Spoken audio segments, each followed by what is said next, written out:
பிறந்திருக்கிற புது வருடம் பராப வருடம்.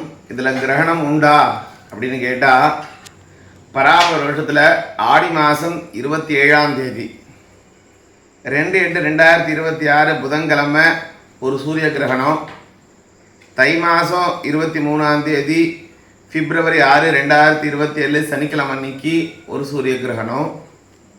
சந்திர கிரகணம் ஆவணி மாதம் 11ஆம் தேதி 28/8/26.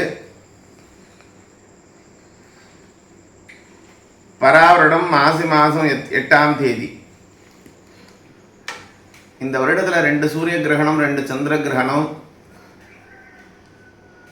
ஆனால் இந்த 4மே தமிழ்நாட்டில் எந்த பகுதியிலும் தெரியாது. ஸோ இந்த பராப வருஷத்தில் கிரகணங்கள் எங்கேயும் தெரியாது தமிழ்நாட்டில்.